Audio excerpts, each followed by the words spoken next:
जिससे धर्म की जय हो, अधर्म का, क्योंकि जब तक अधर्म का नाश नहीं होगा प्राणियों में सद्भावना, और तब तक भारत का कल्याण।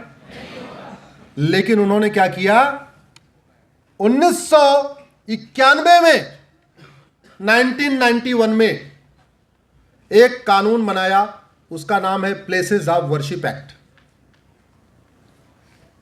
और यह कानून बना के कहा, अयोध्या के अलावा और किसी भी मंदिर के लिए आप कोर्ट नहीं जा सकते, केवल अयोध्या का मामला कोर्ट के जरिए हल होगा।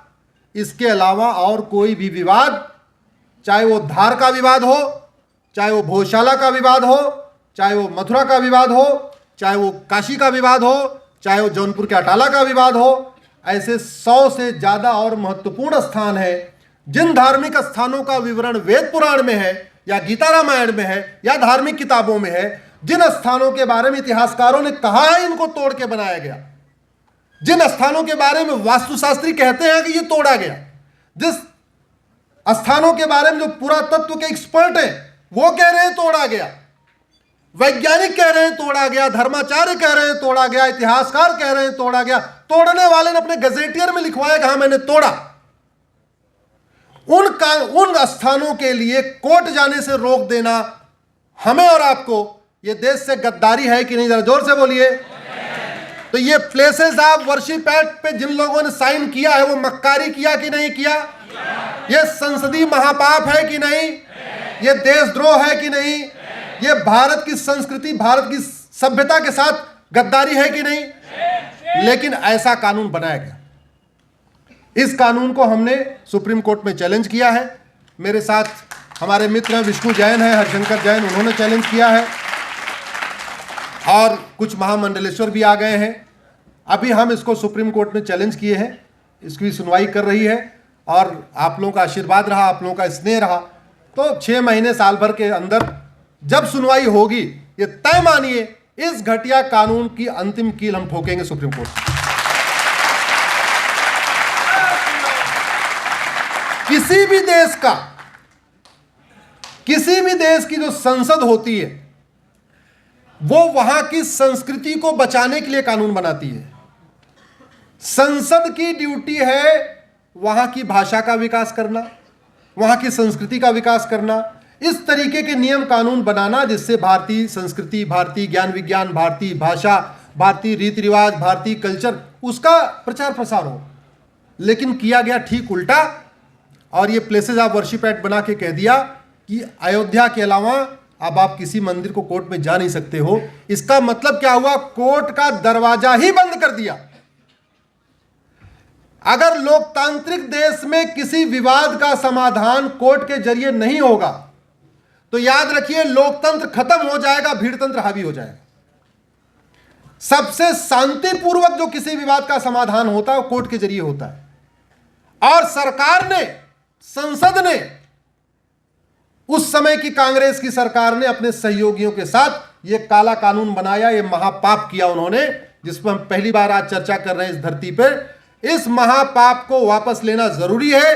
संसद इसको उठाए तो उठाए, सांसद इसको संसद में उठाएं या ना उठाएं, मैंने सुप्रीम कोर्ट में इसको उठाया है, और मैं पूरा विश्वास करता हूं कि सुप्रीम कोर्ट में खत्म हो। मैं अपने अधिवक्ता धर्म का पालन कर रहा हूं, और इनफैक्ट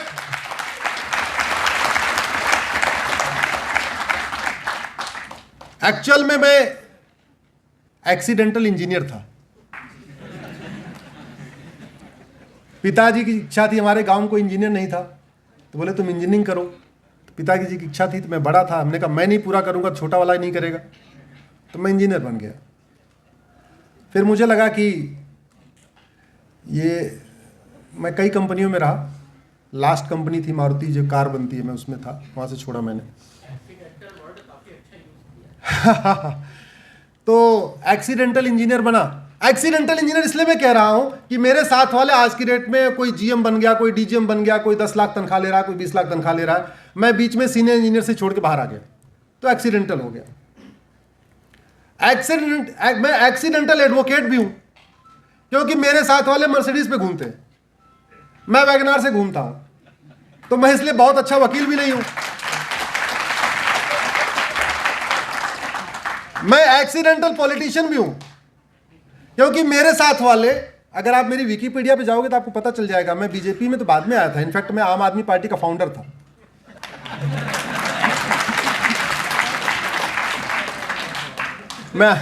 मैं एक अन्ना आंदोलन हुआ था, सो टीम अन्ना बनी थी, टीम अन्ना का पार्ट था मैं। तो मैं एक्सीडेंटल पॉलिटिशियन हूं, क्योंकि मेरे साथ वाले कोई डिप्टी सीएम बन गया, कोई मंत्री बन गया, सांसद विधायक सब बन गए। हमसे छोटे छोटे वाले भी सांसद विधायक बन गए। हम अभी ऐसे ही घूम रहे हैं आप लोगों के बीच में।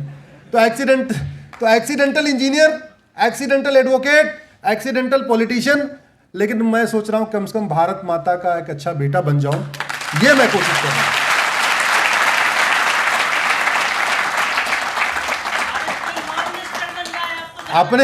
अपने धर्म की रक्षा कर लूं, अपनी संस्कृति की रक्षा कर लूं, उस प्रयास में लगा हुआ हूं। और इसीलिए Monday to Friday Supreme Court, Saturday Sunday आप लोगों के बीच में। पिछले साल में दिवाली के बाद जो सैटरडे संडे था, उस समय अपने परिवार के साथ था। नहीं तो मुझे तो याद भी नहीं हम अपने परिवार के साथ कहाँ रहते हैं, कैसे रहते हैं। हम तो बस बाहर ही बाहर घूमते रहते हैं। दूसरा कानून 1992 में, पहला कानून उन्होंने बनाया पूजा स्थल कानून। दूसरा कानून, दूसरा महापाप 1992 में, ये वाला महापाप करके उन्होंने एक तीर से दो निशाना साधा। पहला, एक तो जिसको फायदा पहुंचाना था उसको अल्पसंख्यक घोषित किया। दूसरा, हिंदुओं को आपस में बांट दिया। भारत के जितने कानून हिंदुओं पे लागू होते हैं, चाहे हिंदू मैरिज एक्ट है या बाकी कानून है, वो केवल हिंदू पे लागू नहीं होते, वो जैन, बौद्ध और सिख पे भी लागू होते हैं। तो कानून की दृष्टि में जैन, बौद्ध, सिख भी हिंदू हैं। हिंदू इंक्लूड्स हिंदू, जैन, बौद्ध, सिख। लेकिन 1992 में पहली बार ये काला कानून आया। इसने क्या किया, मुस्लिम्स को, क्रिश्चियंस को माइनॉरिटी बनाया तो बनाया, जैन को भी माइनॉरिटी बना दिया, बौद्ध को भी माइनॉरिटी बना दिया, सिख को भी माइनॉरिटी बना दिया। यानी भाई को भाई से लड़ा दिया। जिस सिख पंथ की स्थापना ही हिंद सनातन धर्म की रक्षा के लिए हुआ था, उसमें सिख को माइनॉरिटी घोषित कर दिया और थोड़े से लाभ दे दिए। स्कूल खोलोगे तो ये बेनिफिट मिल जाएगा, फला करोगे तो ये बेनिफिट मिल जाएगा, माइनॉरिटी को ये वाली स्कीम। तो धीरे धीरे लाभ के चक्कर में हमारे सिख भी हिंदू धर्म से थोड़े दूर होते चले गए, कुछ जिनको बेनिफिट था। बौद्ध भी अपने आप को स्कूल खोलने के नाम पे, ये करने के नाम पे, वो करने, वो भी दूर होते चले गए। तो एक तीर से इन्होंने दो निशाना साधा 1992 में। अच्छा, संजोग की बात आप देखिए, इस संविधान में माइनॉरिटी डिफाइन नहीं है, कहीं नहीं लिखा हुआ है माइनॉरिटी कौन है। 1% वाला माइनॉरिटी, 2% वाला माइनॉरिटी, 5% वाला माइनॉरिटी, डिस्ट्रिक्ट वाइज माइनॉरिटी की, स्टेट वाइज माइनॉरिटी की, नेशनल लेवल माइनॉरिटी, कोई भी कुछ नहीं डिफाइन। जो ये कानून बना इसमें भी कहीं कुछ डिफाइन नहीं है कौन माइनॉरिटी है। लेकिन माइनॉरिटी कमीशन चल रहा है, माइनॉरिटी फिल्म मिनिस्ट्री चल रही है, माइनॉरिटीज के नाम पे ये योजना, वो योजना, वो योजना, 51 योजनाएं तो केंद्र सरकार की हैं, 25 योजनाएं राज्य सरकारों की हैं। हजारों करोड़ का बजट सेंटर से भी जा रहा है, हजारों करोड़ का बजट राज्यों से जा रहा है। वो पैसा किसका है, बोलिए जरा, जोर से बोलिए। तो ये घटिया कानून बनाने से पहले, ये स्कीम बनाने से पहले आप लोगों से पूछा गया, आपके पैसे से बंदरबाट की जा रही है। क्यों? क्योंकि जानते हैं आप बोलते नहीं हो, क्योंकि आप बोलोगे नहीं, आप सांसदों के घर पे जाके खड़े नहीं होगे कि मेरे पैसे से तुम ऐसी ऐसी घटिया घटिया स्कीमें लॉन्च कर रहे हो। हमसे पूछा, पब्लिक सर्वेंट का मतलब क्या होता है? मैं फिर से कह रहा हूं, एमएलए क्या है? Public servant. और पब्लिक कौन है? और सर्वेंट कौन है? MLA public servant. सेवक कह दो, अच्छा रहेगा। लोक सेवक कह दो, जन सेवक कह लो, नौकर थोड़ा सा। तो हाँ, तो आप जरा सोचिए, एक ऐसा कानून बनाया जहां एक तरफ मुस्लिम्स को पर्टिकुलरली उनको बेनिफिट देना था, दूसरी तरफ हिंदुओं को बांटना था, और वो बांट के उन्होंने अपना खेल चालू किया। 2000 उसके पहले तक भारत में ऐसा माइनॉरिटी मेजॉरिटी कोई कॉन्सेप्ट था नहीं। 2006 में पहली बार भारत में माइनॉरिटी अफेयर मिनिस्ट्री बनी है। पहली बार भारत में जो माइनॉरिटी अफेयर मिनिस्ट्री बनी है वो कब बनी है? 2006 में। उसके पहले तक सोशल जस्टिस मिनिस्ट्री होती थी, सामाजिक न्याय मंत्रालय होता था, वही सबका कल्याण करता था। लेकिन 2006 में अलग से अल्पसंख्यक कल्याण मंत्रालय आ गया। 2004 में माइनॉरिटी एजुकेशन कमीशन भी बन गया। तो माइनॉरिटी कमीशन बन गया, माइनॉरिटी एजुकेशन कमीशन बन गया, माइनॉरिटी अफेयर मिनिस्ट्री बन गई, माइनॉरिटी के नाम पे स्कीम चालू हो गई। माइनॉरिटी कौन है ये नहीं पता। फिर मैंने सुप्रीम कोर्ट में चैलेंज किया। अच्छा, सबसे संजोग की बात आप देखो, इस महापाप में 2-3 बातें और हैं। 2002 में सुप्रीम कोर्ट का एक जजमेंट आया 11 जजों की बेंच का, टीएमए पाई केस कहते हैं। उसमें सुप्रीम कोर्ट ने कहा कि केंद्रीय स्तर पे, राष्ट्रीय स्तर पे कोई अल्पसंख्यक हो ही नहीं सकता। No minority at national level. अगर आपको माइनॉरिटी छांटना भी है तो आप राज्यों पे जाकर छांटो, राज्य स्तर पे देखो किस राज्य में कौन माइनॉरिटी है। लेकिन वो काम भी नहीं किया। तो 2002 का जो सुप्रीम कोर्ट का जजमेंट है एक तरीके से वो भी एकदम निष्क्रिय है, उसका कोई इफेक्ट नहीं है। 2002 में सुप्रीम कोर्ट ने कहा कि आप माइनॉरिटी को, अगर पहली बात, फिर 2005 में दूसरा जजमेंट आया सुप्रीम कोर्ट का, 3 जजों की जस्टिस धर्माधिकारी का। उसमें उन्होंने कहा जितने जल्दी होगा माइनॉरिटी मेजॉरिटी खत्म करो। इस देश का बंटवारा धार्मिक आधार हो चुका है। ये जस्टिस धर्माधिकारी के जजमेंट में सुप्रीम कोर्ट ने लिखा हुआ है। इस देश का बंटवारा मजहब के आधार पे हो गया है, इसलिए मजहब के आधार पे कोई कमीशन मत बनाओ, मजहब के आधार पे कोई योजना मत लागू करो, मजहब के आधार पे कोई एजुकेशन सिस्टम या किसी कोई नहीं, जो करना है गरीबी के आधार पे करो। 2005 में सुप्रीम कोर्ट ने कहा और 2006 में कांग्रेस की सरकार ने माइनॉरिटी अफेयर मिनिस्ट्री बना दिया। अगले ही साल फिर पेट नहीं भरा, 2014 में आते आते जैन को भी माइनॉरिटी बना दिया। जाते जाते मार्च में जाना था, जनवरी में बना के चले गए। इस महापाप को हमने सुप्रीम कोर्ट में चैलेंज किया है। सुप्रीम कोर्ट ने नोटिस जारी किया हुआ है, कई बार सुनवाई भी हो चुकी है। शायद इस साल 2023 में मुझे लगता है, क्योंकि देखिए एक घटिया कानून बनाने में तो 1 दिन का टाइम लगता है, उस घटिया कानून को संसद से खत्म करने में भी 1 ही दिन लगता है, लेकिन उस घटिया कानून को सुप्रीम कोर्ट में चैलेंज करके खत्म करने में 4-5 साल लगता है, क्योंकि हमें वहां न्याय कम मिलता है, तारीख ज्यादा मिलती है। वहां इतने मुकदमे हैं भाई, 5 करोड़ मुकदमे हो गए आपके district court, high court, supreme court के, टोटल लगभग 4.77 करोड़ के आसपास। लगभग 5 करोड़ मुकदमे तहसीलदार के यहां, एडीएम के यहां, एसडीएम के यहां, कलेक्टर के यहां, जो रेवेन्यू वाला चलता है। तो भारत में टोटल 10 करोड़ मुकदमे चल रहे हैं। और हम कहते हैं भारत में रूल ऑफ लॉ है, भारत में न्याय मिलना चाहिए। अनफॉर्चुनेटली आप सोचिए 10 करोड़ लोग टेंशन में हैं मुकदमों के कारण। और जिस घर में मुकदमा चलता है वो केवल एक व्यक्ति टेंशन में नहीं होता जो तारीख पे तारीख जाता है, पूरा परिवार टेंशन में होता है। अगर आप ऑन एवरेज मानिए कि 6 आदमी का परिवार है, माता पिता, पति पत्नी, 2 बच्चे, तो यानी 5 करोड़ मुकदमे district court, high court, supreme court, 5 crore मुकदमे तहसीलदार, एडीएम, एसडीएम, चकबंदी अधिकारी, सीओ, एसओसी, डीडीसी वाला, 10 करोड़ मुकदमे, 10 करोड़, और ऑन एन एवरेज अगर 5 आदमी परिवार रखो तो 50, यानी 50 करोड़ लोग भारत में मुकदमों के कारण टेंशन में है। उनको न्याय की आस जो है, कब मुकदमा खत्म हो, कब हमको न्याय मिले। अनफॉर्चुनेटली जुडिशियल रिफॉर्म पे चर्चा नहीं हुई, कैसे न्यायिक व्यवस्था अच्छी हो उस पर चर्चा नहीं हुई। 1992 में दूसरा वाला महापाप कर दिया। 1995 में वक्फ एक्ट के बारे में चर्चा हो गई। आपने देखा है कि किस तरीके से एक केवल और 1995 के महापाप का नतीजा यह है, आज की डेट में आर्मी और रेलवे के बाद जो दूसरे नंबर की प्रॉपर्टी का मालिक है वक्फ बोर्ड है। तीसरे नंबर की, भारत में तीसरे नंबर की जो प्रॉपर्टी है, सबसे ज्यादा प्रॉपर्टी, वो मंदिरों के पास नहीं है, वो किसके पास है? तो एक तरीके से दोबारा यहां फिर से इस कानून के जरिए वापस मुगल एरा लाने की कोशिश की गई है। फिर से इससे भी पेट नहीं भरा। अगला 2010 में इन्होंने एक कानून बनाया, FCRA, विदेशी चंदा नियंत्रण कानून।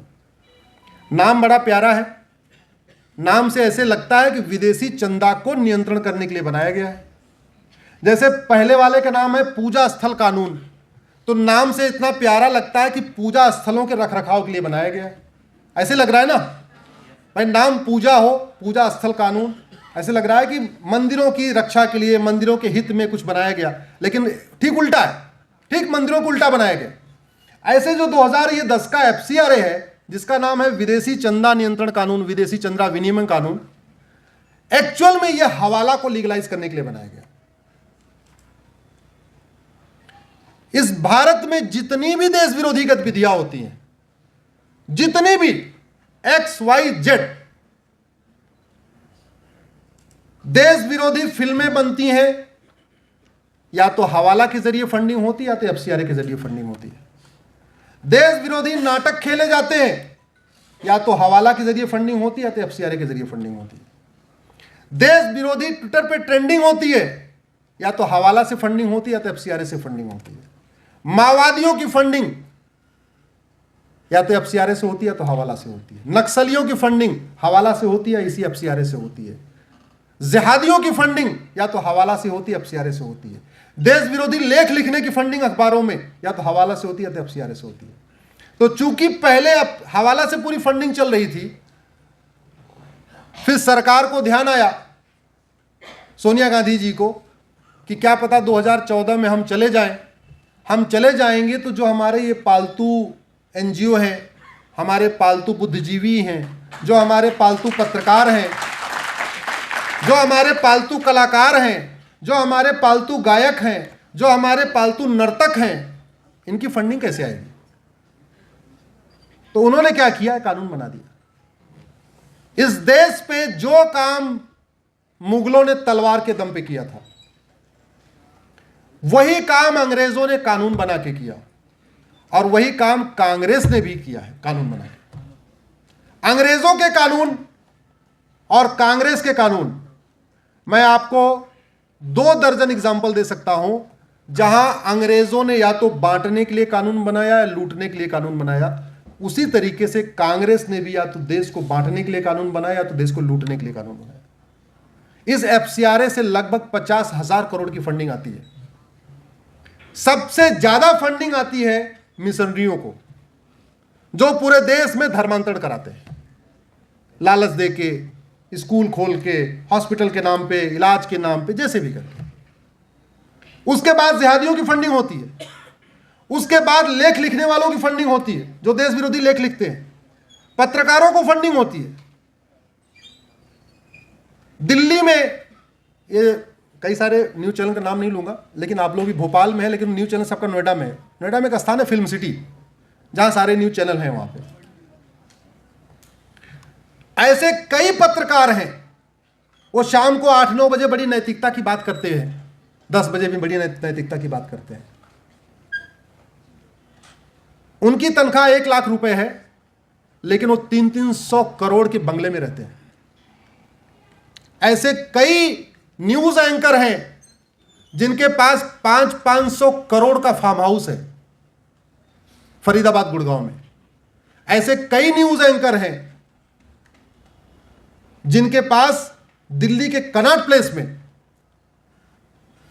बड़ी बड़ी दुकानें हैं। अब आप सोचो, 1 लाख कमाने वाला दिल्ली के कनॉट प्लेस में दुकान खरीद सकता है, 100 करोड़ का फार्म हाउस खरीद सकता है। तो वो पैसा आता है